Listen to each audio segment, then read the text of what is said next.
ಈಗಲೇ ಬಿತ್ತಿ ಹೋದ ವಂಶಾದವನು ಈ ಸೀಮೆಗೆ ಶಿವ ನೀಡಿದ ವರವೋ,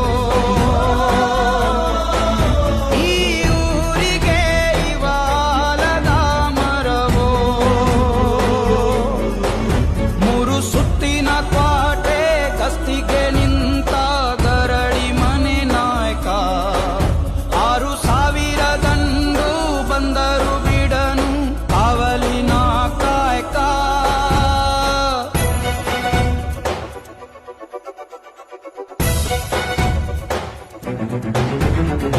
ಏಳೆಡೆಯ ಸರ್ಪ ಬಂದು ಕುಂತೈತೋ ಯಪ್ಪ, ನಮ್ಮ ಹುಲಿಯೂರು ದುರ್ಗ ಕಾಯೋ ಗಂಗ.